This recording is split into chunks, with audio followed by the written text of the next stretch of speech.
تو جن نے آفر کی آپ نے رد کر دی. پھر ایک شخص اٹھا، آپ کا صحابی، ایک ولی اللہ اٹھا، قال الذی عنده علم من الکتاب انا آتیک بہ قبل ان یرتد الیک طرفک، آپ کی آنکھ جھپکنے سے پہلے 1000 میل پہ پڑا ہوا تخت حاضر کر دیتا ہوں.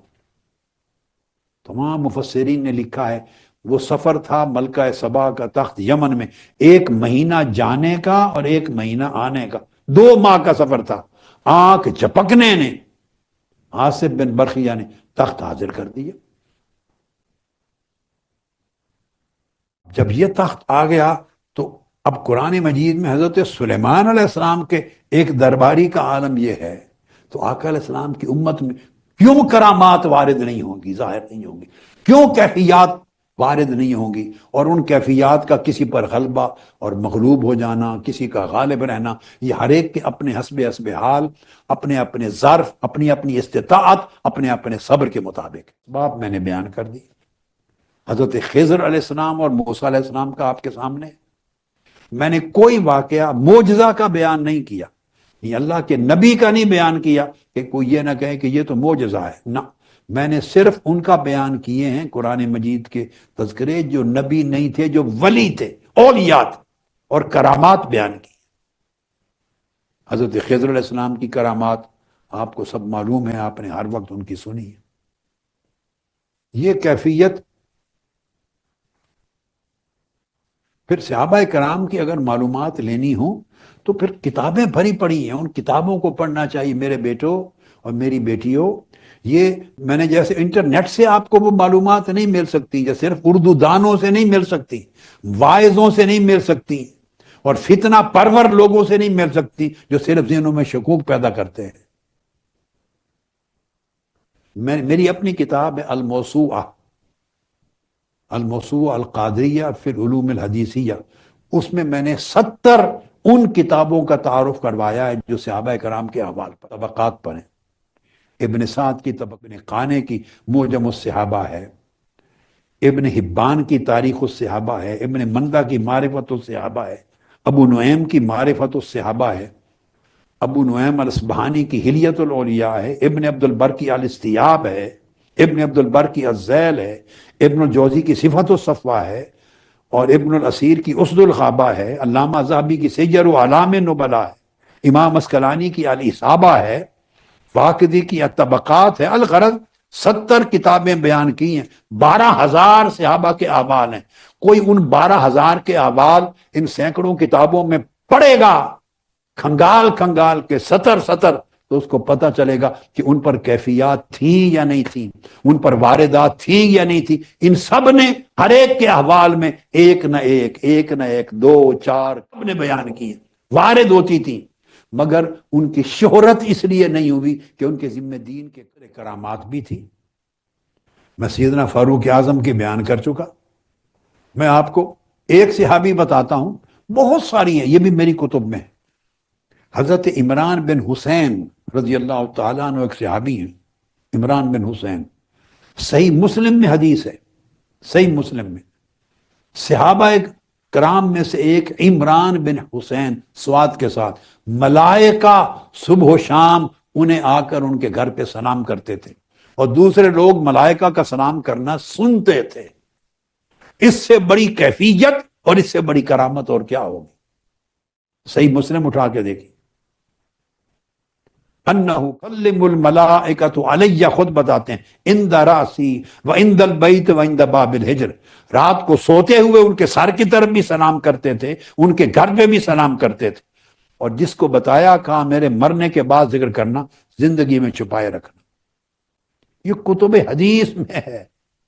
بصرہ میں وہ آ گئے تھے حضرت عمران بن حسین، فرمایا میں نے 30 سال دیکھا، ان کی خدمت میں جاتا تھا، 30 سال، اللہ کی عزت کی قسم، 30 سال گھر کے جانب سے ملائکہ ان کو سلام کرتے تھے. ہم نے سنا ہے ملائکہ کی آواز. امام ابو نعیم نے دلائل النبوت میں بیان کیا، امام ابن سعد نے طبقات میں بیان کیا. حضرت قتادہ بیان کرتے ہیں کہ ملائکہ دن میں چلتے ہوئے آ کے انہیں مصافحہ کرتے تھے. یہ تو ایک بتایا میں نے، عمران بن حسین. حضرت ایمن، میں آپ کو کیفیات اور کرامات اب صحابہ سے پھر تھوڑی بتا رہا ہوں، آپ کے ذوق کے لیے بھی، آپ کے عقیدے کی اصلاح کے لیے کی، اور طبیعت کی فرحت کے لیے بھی، کہ اس میں سے حصہ آپ کو بھی مل سکتا ہے اگر آپ ان راہوں پہ چل پڑیں۔ امام بہقی روایت کرتے ہیں کہ حضرت ایمن رضی اللہ تعالیٰ عنہ جب ہجرت کر کے مکہ سے مدینہ کی طرف گئیں، روزے کے ساتھ تھی، شام کا وقت تھا، کوئی پانی ان کے پاس نہ تھا، ایک قطرہ بھی پانی کا نہیں تھا افطار کا، اور حالت یہ تھی کہ موت قریب تھی ان کی۔ اچانک انہوں نے دیکھا آسمان کی طرف سے ہوا میں ایک مٹکا پانی کا معلق ہو گیا۔ یہ بیہقی شریف کی حدیث ہے، معلق ہو گیا۔ امام بیہقی نے دلائل میں، ابن سعد میں طبقات میں، حتیٰ کہ علامہ ابن تیمیہ نے مجموع الفتاوی میں بیان کیا، فَإِذَا دَلْوٌ مُدَلَّى مِنَ السَّمَاءِ، پانی کا بھرا ہوا مٹکا آسمان سے ان کے سامنے ظاہر ہو گیا۔ آپ نے وہ پانی پیا، روزہ افطار کیا، پھر کہتی ہیں اللہ کی عزت کی قسم، اس پانی کے بعد ساری زندگی میں چمکتے سورج میں طواف کرتی تھی، سخت گرمیاں روزہ رکھتی تھی، پھر مجھے پیاس کبھی نہیں لگی۔ یہ حضرت ایمن کا حال ہے۔ یہ اسی طرح یہ صحابیہ ہے، اور پھر ایک صحابی حضرت سفینہ ہیں رضی اللہ تعالیٰ عنہ۔ حضرت سفینہ امام حاکم نے مستدرک میں روایت کیا، امام ابو نعیم نے دلائل میں، حتیٰ کہ علامہ ابن تیمیہ نے الفتاوی میں بیان کیا کہ کشتی میں تھے، سفر میں کشتی ٹوٹ گئی، اور اس طرح تیرتے تیرتے باہر نکلے جنگل میں، راستہ بھول گئے، آگے شیر آ گیا، شیر آپ کو کھانے کے لیے دوڑا، جو شیر نے منہ کھولا تو شیر کو کہا ہے شیر خبردار، میں محمد مصطفیٰ کا غلام ہوں۔ شیر کو کہا انا مولا رسول اللہ، میں مصطفیٰ کا غلام ہوں صلی اللہ علیہ وسلم۔ شیر نے کتے کی طرح اپنا سر نیچے جھکا لیا، تم ہلانے لگا، آپ کے آگے آگے چلا، اور جو راستہ بھول گئے تھے صحیح راستے پہ لگا کے کچھ بولا، یعنی الوداع کر کے اجازت لے کے واپس چلا گیا۔ اب اس حدیث کو امام حاکم نے روایت کیا، نے اپنی تاریخ الکبیر میں روایت کیا، امام طبرانی نے، امام بغوی نے، اور یہ حدیث صحیح اور اسناد ہے، اور امام بہقی نے بھی۔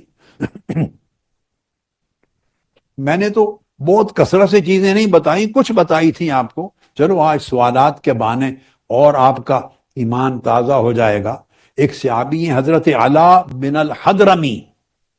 علا بن الحضرمی رضی اللہ تعالی عنہ، یہ وہ صحابی ہیں کہ سیدنا صدیق اکبر نے، سیدنا فاروق نے، فاروق اعظم نے رضی اللہ تعالیٰ عنہ، حتیٰ کہ آقا علیہ السلام نے بھی ان کو بحرین تک کا گورنر مقرر کیا تھا۔ حضرت علا بن الحضرمی، ان کا عالم یہ تھا کہ جب جہاد پر جاتے، راستے میں سمندر یا دریا حائل ہو جاتا، صحابہ کرام کا لشکر ساتھ ہوتا، بسم اللہ، اللہ کے اسماء گرامی پڑھ کے سمندر میں چھلانگ لگا دیتے تھے، اور پورا سمندر خشک خطے کی طرح طے کرتے تھے۔ یہ صحابی تھے، یہ کرامت ہے ان کی، سب کتب میں درج ہے جو میں نے بتایا۔ صحابہ کہتے ہیں ہم نے دارین کا سفر ان کے ساتھ کیا، آگے دریا آ گیا، انہوں نے یا علی یا حکیم کا ورد کیا، کہا میرے مولا میں بھی تیرا غلام ہوں، اور ہم سب تیرے غلام ہیں، تیری راہ میں تیرے دشمن سے لڑنے کے لیے نکلے ہیں، ہمارا راستہ کھول دے۔ فرماتے فدخلنا البحر، ہم سمندر میں داخل ہوئے، ہمارے گھوڑوں کے پاؤں بھی پانی میں نہیں ڈوبے، اور سارے سمندر پہ اس طرح چلے جیسے کوئی خشک راستے پہ چلتا، کراس کر دیا۔ وہاں جسدن یمشون علیہ کالارض، زمین کی طرح بن گیا سمندر۔ اس کو حافظ ابن کثیر نے بھی بیان کیا، حافظ ابن کثیر علامہ ابن تیمیہ کے شاگرد، اس کو امام بہقی نے بیان کیا اپنی دلائل میں، اس کو امام بخاری نے بیان کیا تک التاریخ الکبیر میں۔ صحابہ کرام کے اس طرح کے واقعات تھے۔ خالد بن ولید کو کسی نے زہر دیا آزمانے کے لیے کہ کیا مقام ہے، رسول کا غلام بنا پھرتا، آپ نے بسم اللہ پڑھ کے زہر کا پیالہ پی لیا، کچھ بھی نہیں ہوا، لوگ ہکا بکا رہ گئے۔ حضرت خالد بن ولید۔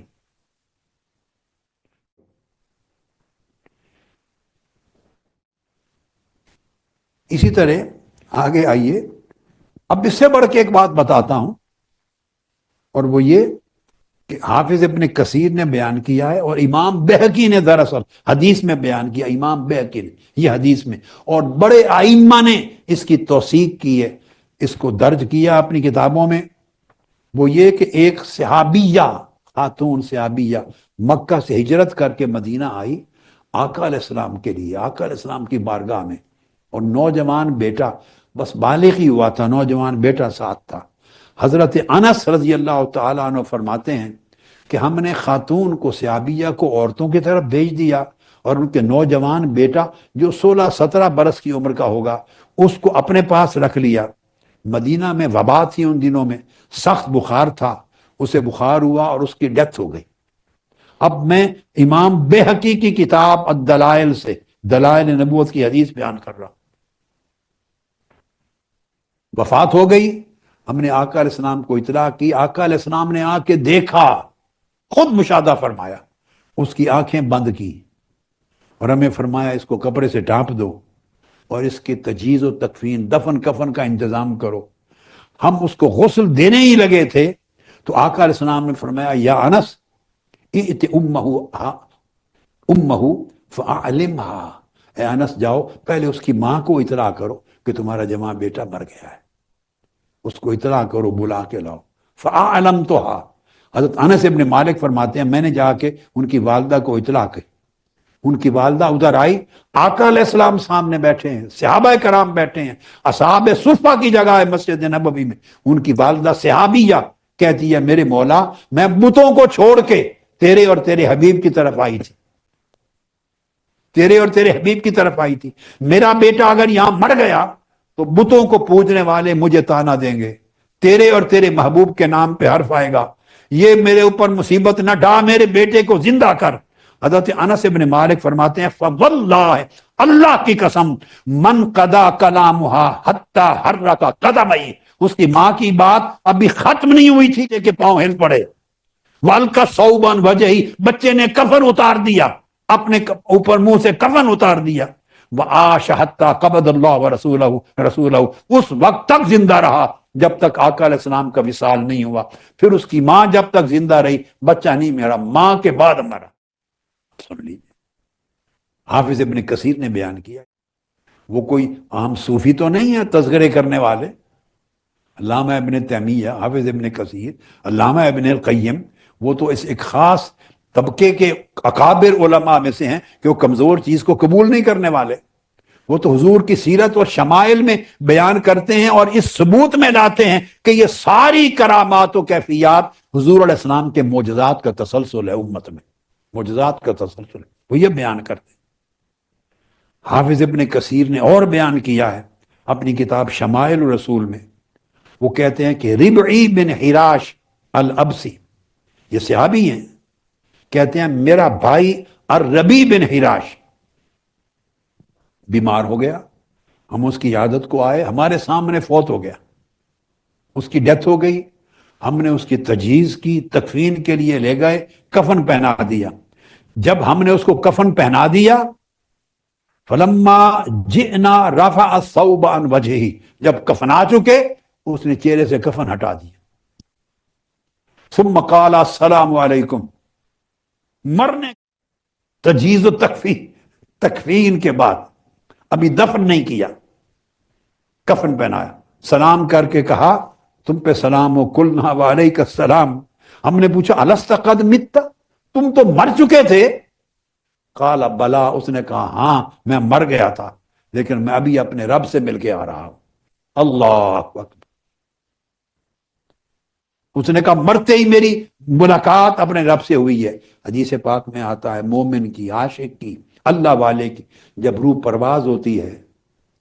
جب روح پرواز ہوتی ہے تو قبر میں جب فرشتے سوال کرتے ہیں اور آقا علیہ السلام کا دیدار ہوتا ہے، یہ بعد میں ہوتا ہے، اس کی روح کو پہلے عرش الہی پہ لے جایا جاتا ہے، اللہ والے کی روح عرش الہی پہ، فرشتے عرض کرتے ہیں مولا تیرا عاشق، تیرا طالب، تیرا غلام، تیرا سچا مومن صادق حاضر ہے، اس کی روح، اجازت ہوتی ہے اللہ کے سامنے اس کی روح سجدہ ریز کرتی ہے، مگر گناہگار ہو، نافرمان ہو، اللہ کو بھولا ہوا ہو، سیاکار ہو، ظالم ہو اور اللہ کی مرضی کے خلاف زندگی بسر کری ہو، تو فرشتے کہتے ہیں فلاں بندہ حاضر ہے، اللہ پاک فرماتا ہے اس کے سجدے کی ضرورت نہیں، دفع کر دو اس کو، قبر میں لے جاؤ، وہیں حساب کتاب ہوگا۔ دھتکار دیا جاتا ہے اللہ والے کو، عرش پر اپنے حضور سجدے کی اجازت دیتا ہے۔ اس نے کہا میں اللہ کا دیدار کر کے آیا ہوں، اور میں اتنا خوش تھا، میں نے جنت کے مناظر دیکھے ہیں، اور میں نے دیکھا ہے کہ میرا رب مجھ سے ناراض نہیں تھا، خوش تھا۔ میں نے اجازت مانگی، میرے مولا اجازت دیں کہ میں یہ خوشخبری اپنے بھائیوں کو، فیملی کو سنا کے آ جاؤں۔ اللہ نے فرمایا اچھا چلو جاؤ سنا لو، مجھے واپس زندہ کر دیا، تمہیں خوشخبری سنانے آیا ہوں۔ اور خوشخبری سنا کے ہمیں نصیحت کی، سیدھی راہ پہ چلنا، اللہ کی راہ نہ چھوڑنا، اعتدال پہ رہنا، دین کی نیکیاں پھیلانا، خوشخبریاں پھیلانا، دین سے لوگوں کو متنفر نہ کرنا، ہمیں پیغام دے کے تو پھر وہ اللہ کی راہ میں واپس چلا گیا۔ اسی طرح علامہ ابن تیمیہ نے حضرت اویس کرنی کا واقعہ بیان کیا ہے۔ یہ کوئی میں عام کسی صوفی یا کسی مورخ کی کتاب کو نہیں کوٹ کر رہا، علامہ ابن تیمیہ میں مجموع الفتاوی کے اندر حضرت اویس کرنی کا، کہ جب ان کی وفات ہوئی تو کوئی کفن دفن کا انتظام نہیں تھا، کوئی کپڑا نہیں تھا، تنہا جب وفات ہوئی تو لوگ گئے ان کے کفن کا بندوبست کرنے، انہو لما مات وجدوا فی ثیابہ اکفانا، تو اس کے کپڑوں میں اس کے لیے جنتی کفن پائے گئے، لم تکن معہ قبر، جو اس کے پاس کبھی زندگی میں نہیں، ان کے کفن مل گئے، ان کے لیے کھودی ہوئی قبر مل گئی، اس میں دفنایا گیا، اور انہی جنتی کپڑوں میں ان کو قبر میں رکھا گیا۔ یہ علامہ ابن تیمیہ نے ذکر کیا ہے۔ اور بات ختم کرتا ہوں، یہ بھی جو اگلی سنا رہا ہوں یہ بھی علامہ ابن تیمیہ نے بیان کی اپنے مجموع الفتاوی میں۔ اب میں کوئی چھوٹا حوالہ تو دے نہیں رہا، اگر کسی نے انکار کرنا ہے تو پھر تو ساری تاریخ اسلام کا انکار کر دینا، پھر تو ابن تیمیہ کا بھی کچھ نہ چھوڑے، حافظ ابن کثیر کا بھی کچھ نہ چھوڑے، ابن القیم کا بھی کچھ نہ چھوڑیں، امام بہقی کا بھی، امام بخاری کا بھی، میں نے تو سب حوالے ان کو دیے ہیں۔ استغفر اللہ العظیم۔ اس لیے اصل علم کی طرف آئیں۔ علامہ ابن تیمیہ کہتے ہیں کہ حضرت عبد الواحد بن زید، یہ امام حسن بصری کے تلامذہ میں سے تھے، تبع تابعی تھے۔ عبد الواحد بن زید ان کو فالج ہو گیا تھا، انہوں نے اللہ سے عرض کیا باری تعالیٰ، فالج ہو گیا، ہاتھ کام نہیں کرتے تھے، فرمایا باری تعالیٰ میں یہ نہیں عرض کرتا کہ میرا فالج دور کر، اتنا کر دے ہر روز جب میں نماز کے لیے وضو کروں اتنی دیر کے لیے فالج ختم ہو جایا کرے، تاکہ میں اپنا وضو پورا کر لوں اور نماز پڑھ لوں، پھر فالج آ جایا کرے۔ ساری زندگی پانچوں وقت وضو نماز کے ٹائم فالج چلا جاتا، فارغ ہو جاتے فالج آ جاتا۔ یہ حضرت عبد الواحد بن زید نے قصہ گزارا، حالات گزارے۔ امام ابو نعیم الاصبہانی بیان کرتے ہیں حلیت الاولیاء میں، اور بیان کرتے ہیں حضرت سفیان ثوری سے،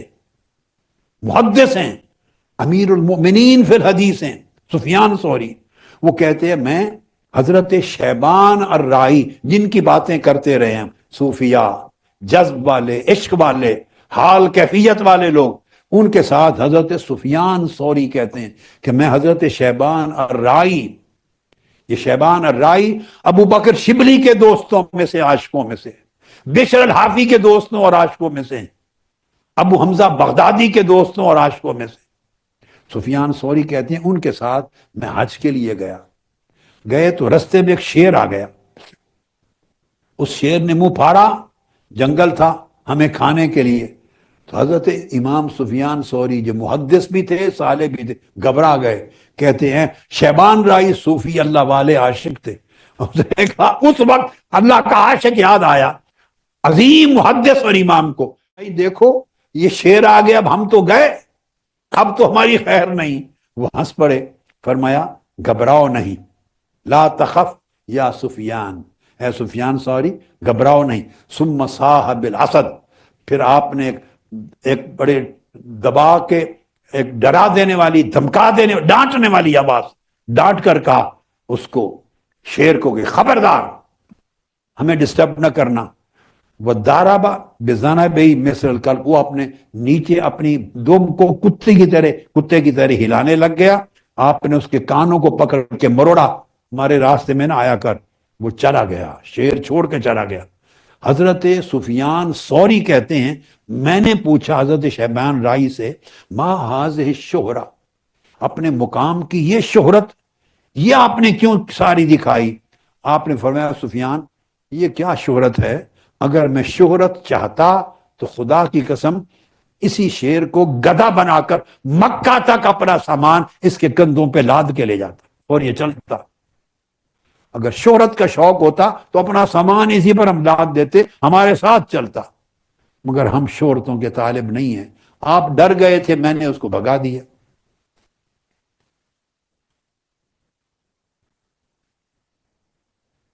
اللہ اکبر۔ یہ میں نے دیکھیے آپ کو حصہ مل گیا، ان 3 سوالات تھے،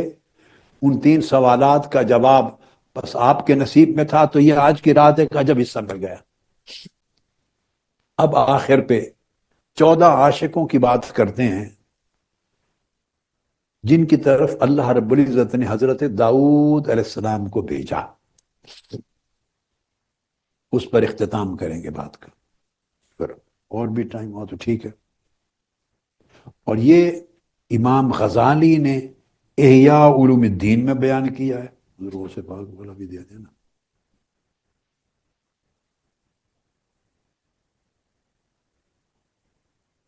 اس سے قبل میں آپ کو ایک ذکر کرتا ہوں، اللہ رب العزت نے وحی فرمائی، وحی سے مراد الہام، نبی کی طرف ہو تو وحی ہوتی ہے، اگر القاء اشارہ ہو اولیاء کی طرف اسے الہام کہتے ہیں۔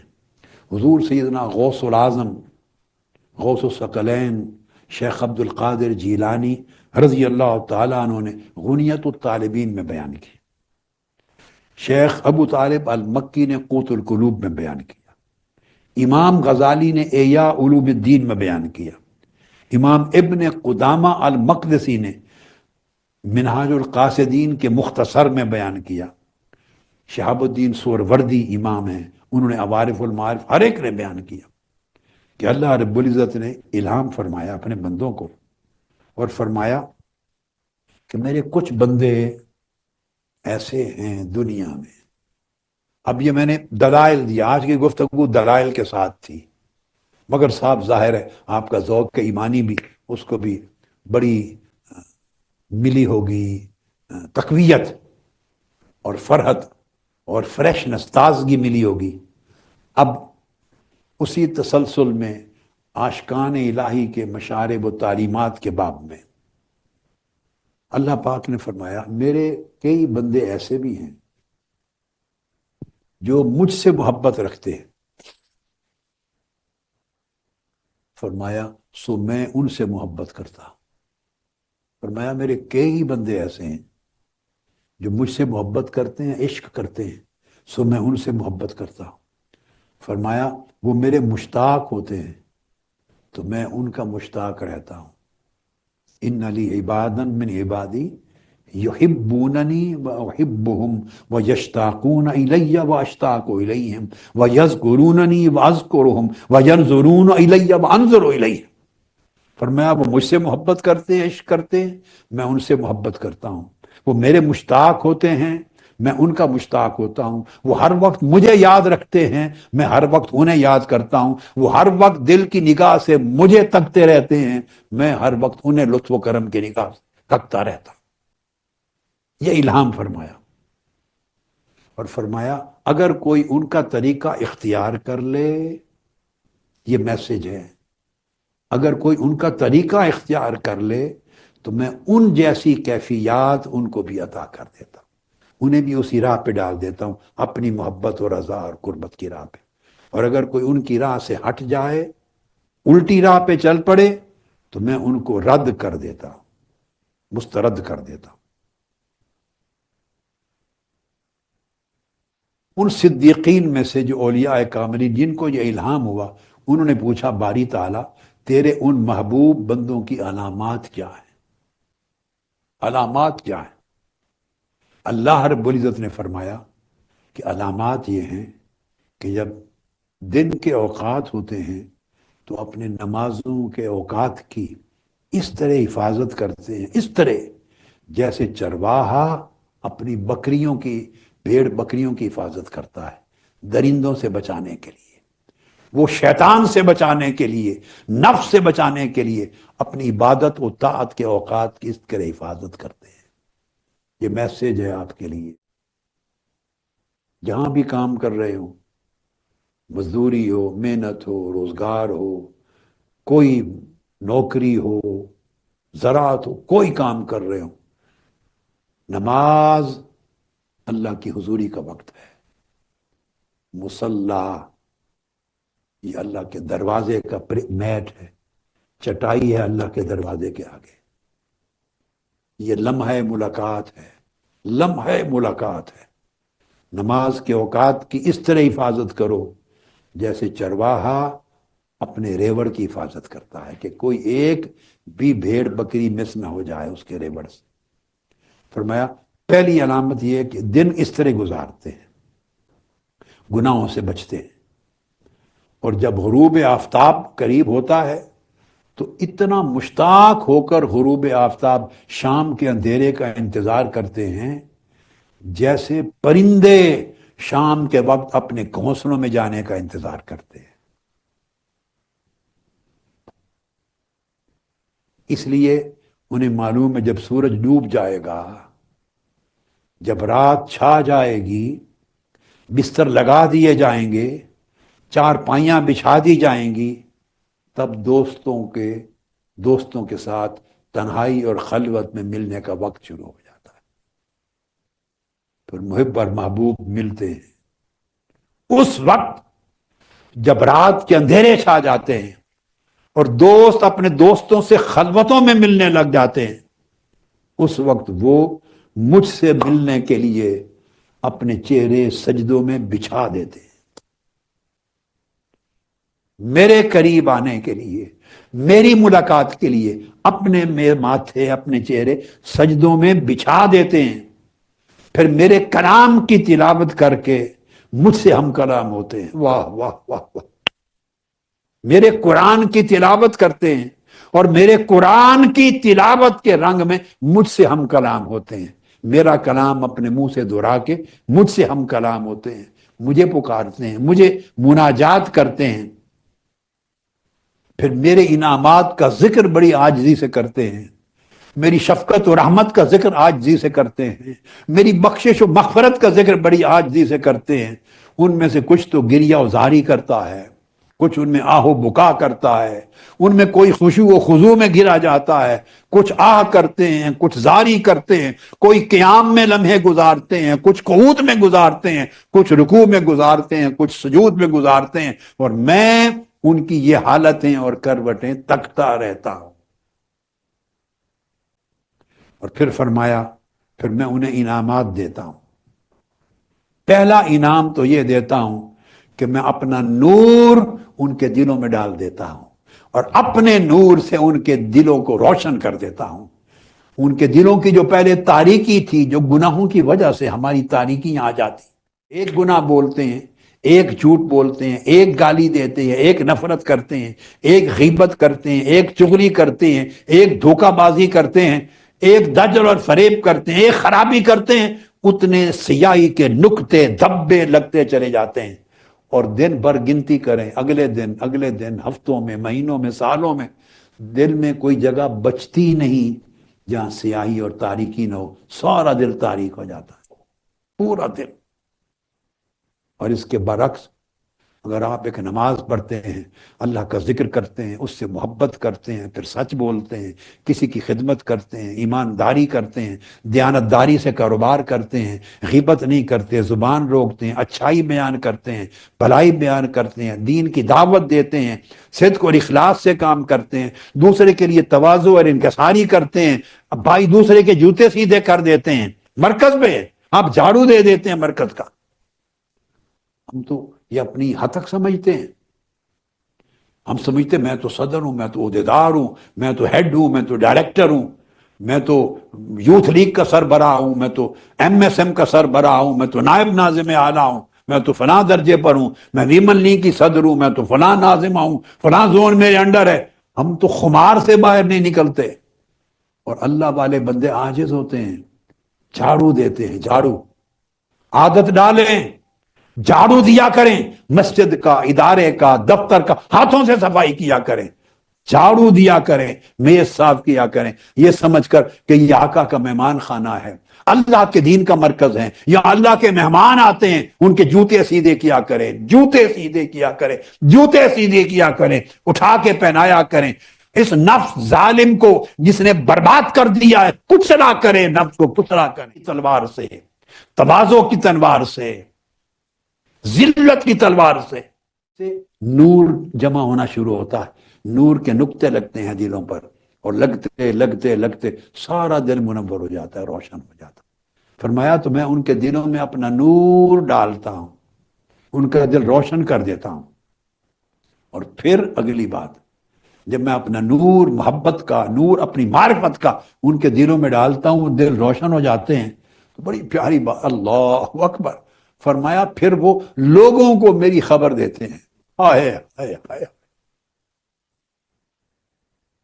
میرے یہ جو جملہ ہے اس الہام میں، اس کے لفظوں پر غور کریں۔ میں عام بات نہیں کہہ رہا کہ دعوت دیتے ہیں، تبلیغ کرتے ہیں، دین پھیلاتے ہیں، یہ جملہ نہیں۔ اللہ پاک نے فرمایا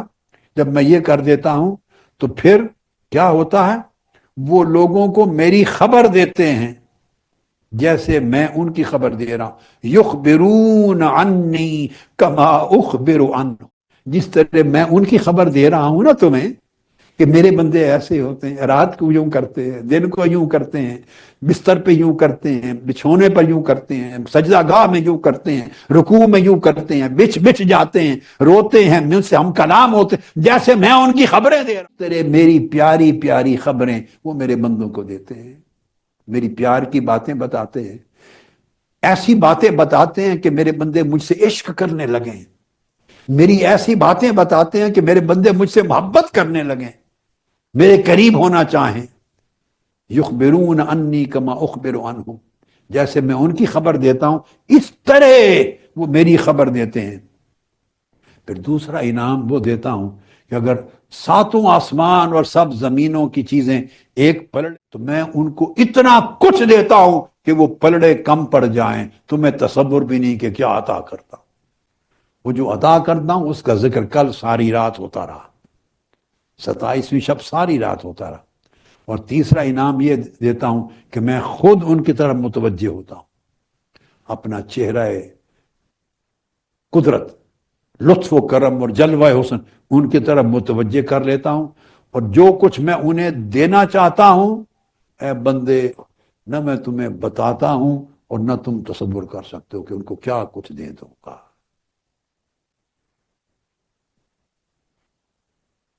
یہ وہ پیغام یعنی دیا۔ اس کو میں نے بتایا امام ابو القاسم القشیری نے بھی بیان کیا،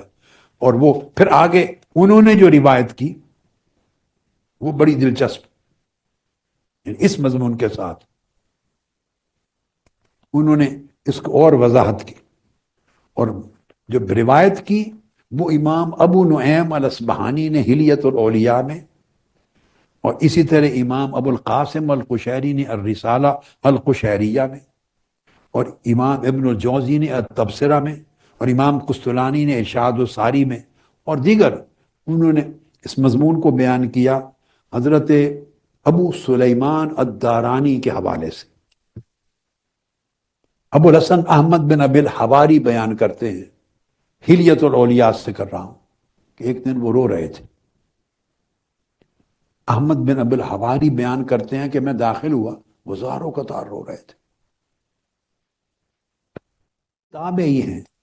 یہ وہ لوگ ہیں جنہوں نے صحابہ کرام سے طرز، یہ خیال کبھی نہ لائیں کہ ان کے پاس کیفیات نہیں تھی۔ جلیل القدر، پہلے میں نے صحابہ بیان کیے سارے، اب جلیل القدر تابعین میں سے ہیں، ثقہ جنہوں نے سب کچھ ان سے لیا، سینکڑوں درجنوں صحابہ سے اکتساب فیض کیا، زاروں قطار رو رہے تھے۔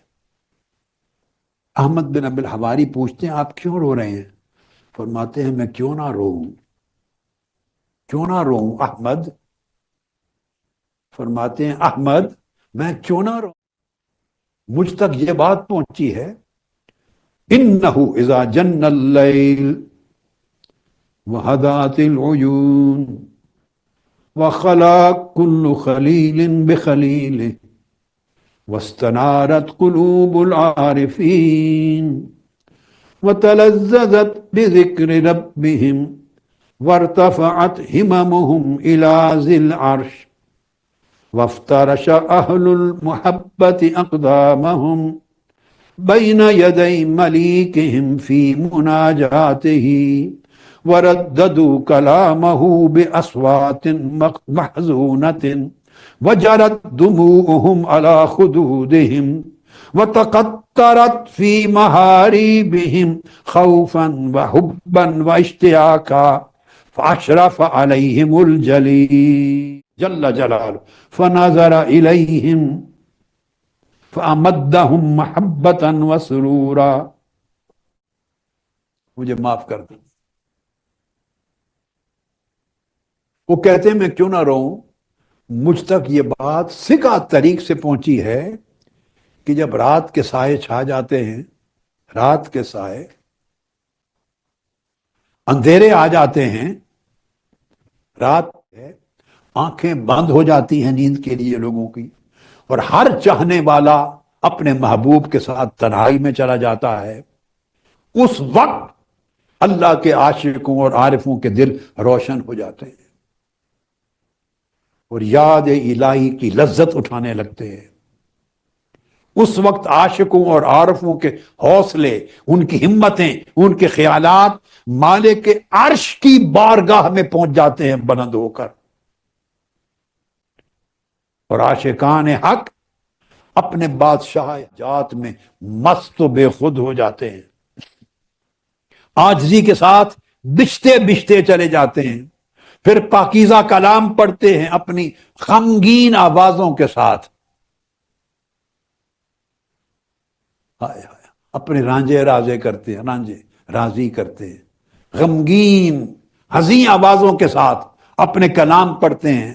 ان کے دہراتے ہیں، اور خوف اور اشتیاق کے ملے جذبات کے ساتھ ان کے آنسو رواں رواں ہوتے ہیں، ان کے رخساروں پہ بیٹھ گرتے ہیں، کوئی ٹپکتے ہیں ان کے گوشہ نماز پر. اس وقت یہ کیفیت دیکھ کر حضرت دارانی فرماتے ہیں کہ میں اس لیے رو رہا ہوں کہ جب یہ کیفیت ہو جاتی ہے بندے کی تو اللہ رب العزت جھانک کر ان کے دلوں کو دیکھتا ہے، ان پہ نظر کرم فرماتا ہے، اور ان کے دلوں میں محبت اور سرور کا ایک طوفان بپا کر، اور جب اللہ پاک ان کی طرف توجہ کرتا ہے تو فرماتا ہے میرے دوستو، اللہ بلاتا ہے انہیں، اس وقت اللہ پاک انہیں آواز دیتا ہے، فرماتا احبائی میرے دوستو، اشتغلوا بی والقوا عن قلوبکم ذکر غیری ابشروا فإن لکم عندی الکرامہ والقربہ یوم تلقونی فینادی اللہ جبریل. اس کے بعد فرماتے ہیں اللہ تعالیٰ کہ میرے دوستو اسی طرح میری یاد میں لگے رہو، اور میری یاد سے باہر نہ نکلنا، کسی اور کی محبت اور حرص داخل دلوں میں نہ ہونے دینا، اس سرور کو قائم رکھنا. جب اس پر قائم رہو جاؤ تو خوش ہو جاؤ. تمہیں خوشخبری ہے، جس دن مجھے ملو گے، مجھ سے ملاقات ہوگی، تمہیں بڑی عزتیں دوں گا، بڑی قربتیں دوں گا، بڑی عظمتیں دوں گا، دنیا دنگ رہ جائے گی کہ میں اپنے عاشقوں کو کیا کچھ دیتا ہوں، تحفے دوں گا عزتوں قربتوں کے. اس موقع پر اللہ پاک سیدنا جبرائیل امین کو بلاتے ہیں، فرماتے ہیں جبرائیل جائیں بارگاہ میں، میرے عاشق حاضر ہیں، میرے طالب حاضر ہیں، جو میرے کلام سے، مناجات سے لذت حاصل کر رہے ہیں، میری بارگاہ میں تعلق پیدا کر کے دلوں کو راحت دے رہے ہیں، اور میرے صحن میں آ کے بیٹھے ہیں، میرے صحن میں آ کے بیٹھے ہیں، میری تنہائیوں میں مجھ سے کلام کر رہے ہیں، میں ان کی آہوزاری سن رہا ہوں. بتا دیں اے جبرائیل، آہوزاری سن رہا ہوں، ان کی محبتیں دیکھ رہا ہوں، جا کے انہیں اعلان کر دو کہ قیامت کے دن جب تم مجھے آ کے ملو گے، قیامت کے دن، تو میں کہوں گا لوگوں کو، ملائکہ کو، یہ وہ لوگ ہیں جنہوں نے میری خاطر سب لذتیں قربان کر دی تھی، اپنے دل میری خاطر ہر غیر سے خالی کر دیا تھا، میرے لیے پیروں پر کھڑے ہو کے عبادت کرتے تھے، میرے لیے جبینوں کو سجدے میں جھکا دیتے تھے، میری خاطر ہر غیر سے الگ تھلگ ہو گئے تھے. سن لو آج مجھے اپنی عزت کی قسم میں ان کے لیے اپنا حجاب اٹھا رہا ہوں، سارے پردے ہٹا رہا ہوں، اور مجھے تک لو، میرا دیدار کر لو، پھر وہ مجھے تکنے لگ جائیں گے اور میں انہیں تکنے لگ جاؤں گا، اور اس تکنے کے بعد میں انہیں کیا کیا دوں گا اس کا کوئی تصور بھی نہیں کر سکتا۔ الفاظ جو امام ابو القاسم القشیری کے، امام غزالی کے، ان کے فرمایا کہ ان اکشف لہم عن وجہی، اپنے چہرے انور سے پردے ہٹا دوں گا، حتی ینظروا الی وانظر الیہم، حتیٰ کہ وہ مجھے تکتے رہیں میں انہیں تکتا رہوں، ثم لہم عندی ما لا یعلمہ غیری، پھر میں اس کے بعد انہیں وہ کچھ دوں گا جو میرے سوا کوئی بھی نہیں جانتا۔ اور ابن الجوزی نے التبصرہ کے اینڈ پہ یہ لکھا لفظ کہ اللہ پاک نے قسم کھائی، فرمایا فبی حلفت، میں قسم کھاتا ہوں اپنی عزت کی، اذا وردوا علی فی القیامہ، جب قیامت کے دن میرے عاشق لوگ میرے پاس وارد ہوں گے، آئیں گے، لاکشفن لہم عن وجہی الکریم، میں اپنا چہرہ ان کے لیے بے نقاب کر دوں گا۔ جنت میں تو ہوگا، وہ تو بعد میں ہوگا، اپنے عاشقوں پر قیامت کے دن ہی چہرہ بے نقاب کر دوں گا۔ حتی ینظروا الی وانظر الیہم، وہ مجھے تکتے رہیں گے، میں انہیں تکتا رہوں گا، پھر کون سا حساب ہونا ہے اور کون سی کتاب ہونی ہے؟ عاشقوں کا کون سا حساب ہونا ہے؟ جو سراپا تقوی بن گئے، سراپا صدق و اخلاص بن گئے، سراپا زہد و ورع بن گئے، اور پوری زندگی اللہ کی محبت، عشق اور طاعت اور اس کی وفاداری پہ خرچ کر دی۔